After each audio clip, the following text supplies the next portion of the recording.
So you've come to YouTube for advice about the best way to cruise, but the problem is you're going to hear some of the worst advice. Let's clear some things up today.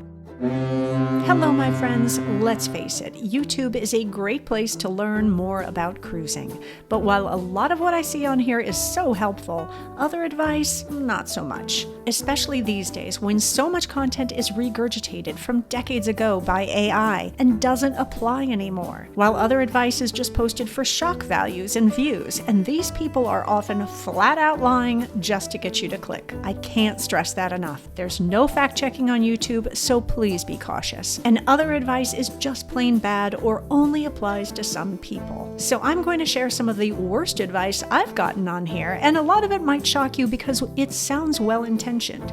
And please, if you have anything you can add to this conversation, I hope you'll post it in the comments section below, because things are always changing in the cruise world and we can all learn from each other. Bad cruise tip number 1. Don't bring alcohol. But wait, before you come after me in the comments, let me be a little more specific. The advice should be, don't bring alcohol that isn't allowed, because most cruise lines will allow you to bring some alcohol on board. You just have to check and see what kinds and how much. For my husband and me, we save a ton of money because we're usually on cruise lines that allow you to bring 1 bottle of wine per adult, and that is more than enough wine for me. My husband is out of luck because he likes bourbon, and I've never found a cruise line that allows you to bring bourbon on board. If you have, please, for the love of all that is good, post it in the comments below and my husband will be eternally grateful. Let me stress again that you need to check with your cruise line directly to find out what's allowed and what isn't, because if you are bringing on the wrong stuff, they will not tolerate that. Bad cruise tip number 2.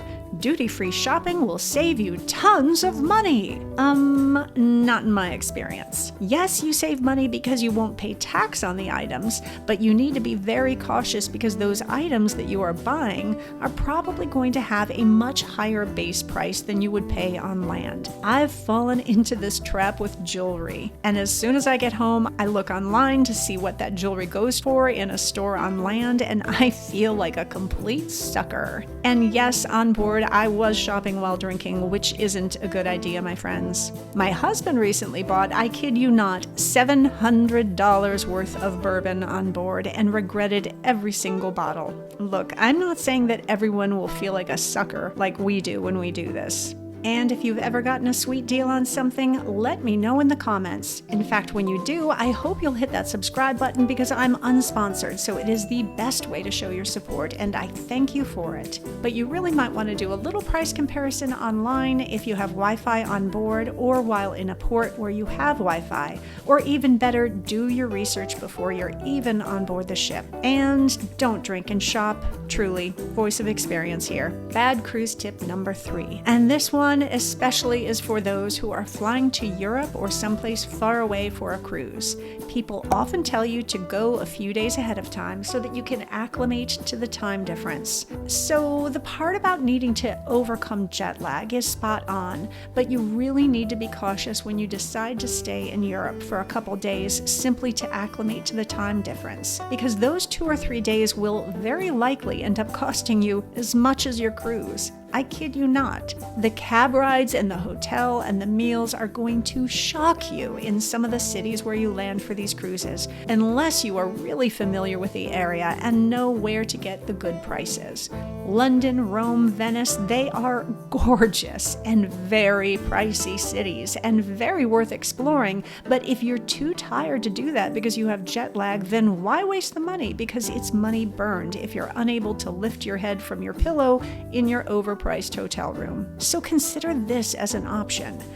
Book 2 back-to-back cruises on the same ship in the same cabin. I know that sounds insane, but if you see that the price of an additional cruise is going to be less than a 2 or 3 night stay in a city, why not just get right on board that ship where you can sleep off the jet lag and enjoy complimentary food? Because for me, I genuinely hate trying to get around a new city after a red-eye flight.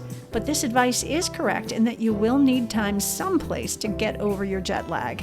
At least I certainly do. But just consider a back-to-back cruise as an option. Bad cruise tip number 4. Save space in your suitcase by not packing medicine that you can buy on board. Oh my goodness, please don't do this. I'm not saying that you need to dump the entire contents of your medicine cabinet into your luggage, but you should always bring whatever you think there is a fairly decent chance that you might need, because while yes, a lot is available in the stores on board the ship, they may not have the brand that you want or might even be sold out, or the store might be closed because yes, they do close while you're in port. And the prices of what they sell are, I'd say, and feel free to chime in on this, often more than double what you'd pay at home. So please make sure you have what you need. Like, I bring my normal medicines and vitamins, but then I also throw in something for stomach issues, allergies, and headaches, which for me are the most likely things that might happen. Bad cruise tip number 5.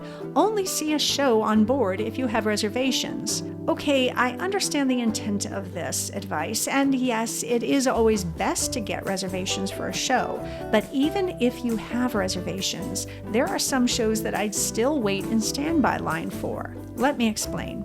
A good example of these are the amazing aquatheater shows on Royal Caribbean because they are very often canceled for rough seas or bad weather. So say if I was only able to get a reservation for one of these shows toward the end of our cruise, I would still try to see it going standby toward the beginning of my cruise, just because you really don't want to miss an aquatheater show, and I'd be heartbroken if the show I had booked with a reservation got canceled. And if the reservation was at the end of my cruise, I would miss out completely. Also, I should add that I've always had amazing luck going standby to any show. So if you don't have reservations for something, please give it a try. I've literally never been turned away when I go standby for a show, and I often do, because I sometimes book cruises fairly last minute and the reservations are already booked up. Bad cruise tip number 6, and I hear this one all the time. Try to get an early check-in time so that you can be among the first on the ship. Yes, again, I understand the sentiment behind this, but some of us really think otherwise, and I've done it both ways, and only just recently became someone who believes the exact opposite. It's true that if you are very early, you might be able to enjoy some of the amenities before the ship gets too crowded. But most of the time, there is an honest-to-goodness flood of people trying to get on board early, and it can cause chaos, especially if you're beginning your cruise at a smaller port. Then factor in the fact that you'll be dragging your carry-on bags with you until your cabin is ready. And then you'll be waiting even longer before they bring you your other luggage. And the wait for that cabin can be hours long. And getting that first meal on board will truly look like a scene from the Hunger Games. So for some people, this is all fine, but anytime I've checked in later in the day, there isn't a crowd at all at the port. I walk right onto the ship and my cabin is usually already ready. And when I do this, I've gotten my luggage shortly thereafter, sometimes within minutes. I kid you not, and honestly don't understand how they managed to pull that off. So this is just a personal preference, and I truly do understand the reasoning behind the advice to get on board early, but it's a good example of good advice that doesn't work for all people. Bad cruise tip number 7, and this one is going to really make you mad at me, but please hear me out before you come after me about this one. The advice I always hear is to always, let me reiterate that word, always, arrive a day before your ship leaves. And yes, in many, many cases, this is an absolute must. I cannot say this enough. Flights get delayed, traffic can be unpredictable, and there are a multitude of other reasons why showing up a day early might be the smarter idea. But like cruise tip number 6, it doesn't always apply. In some cases, I'd really prefer to do it all in one day. For example, if I'm taking a cruise out of anywhere in Florida, I can fly there in about 2 hours or so. And on top of that, there are a lot of flights that can get me there. Some that leave as early as 6 a.m. And if I did the trip the day before, that means I'm stuck with the cost of a cab or an Uber to the hotel, a few meals, and one night at a hotel. Then I still have to take another cab or Uber to the port. On top of that, I just hate dragging my luggage in and out of a hotel, unpacking just enough so that I can make it through the night, and then packing again in the morning. Some people are great at that. I'm not one of those people. So whenever possible, I'd rather take the risk and just fly on the same day if it's a short flight. But again, please know that this only applies if you can pad your schedule with some extra hours. hours just in case you need them. And yes, you need to be willing to take some risk because if your flight is canceled,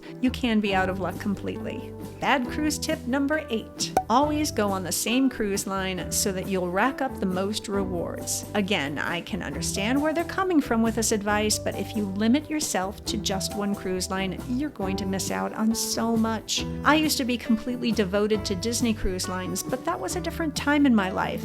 Then I moved over to NCL and thought I'd never go on anything else because I loved them that much. Then I switched to Royal Caribbean, and at this point, I just love to bounce around because most of the major cruise lines have an area in which they excel, and if you don't try them all, then you'll never know. That said, once you've bounced around a bit, it really might be time to start being more loyal because the benefits of loyalty programs can really save you some money and make your cruising experience even better. Bad cruise tip number 9, and I hesitate to put this one out there, but a lot of people will tell you not to waste your money on travel insurance because you'll never collect. And I know I might get some horror stories in the comments section, and please feel free to post them, but in my own experience, I've actually collected on 3 trips, 2 cancellations, and 1 that needed to be extended due to an illness. And I should add that they even covered my doctor bill in that instance, and a hotel room for me to recover, and a rental car during my recovery. So while I know the experience of trying to collect is annoying, and the fine print can bite you in the you-know-what, and that not all insurance companies are good, it is definitely something worth looking into. So I guess my best advice to give you is to absolutely do your research, but be very skeptical, especially when you get it from YouTube or any kind of social media, and understand that not all advice will fit into your travel tastes or needs. Hey, that includes advice from me because, as I've pointed out over and over in this video, so many of these things are just personal preference. So what's your absolute best and worst advice on cruising that you've gotten? I'd love to hear it in the comments section. And as always, thank you so much for watching, for hitting that subscribe button, for commenting, and for making this channel such a positive, supportive community. I'm so grateful for you.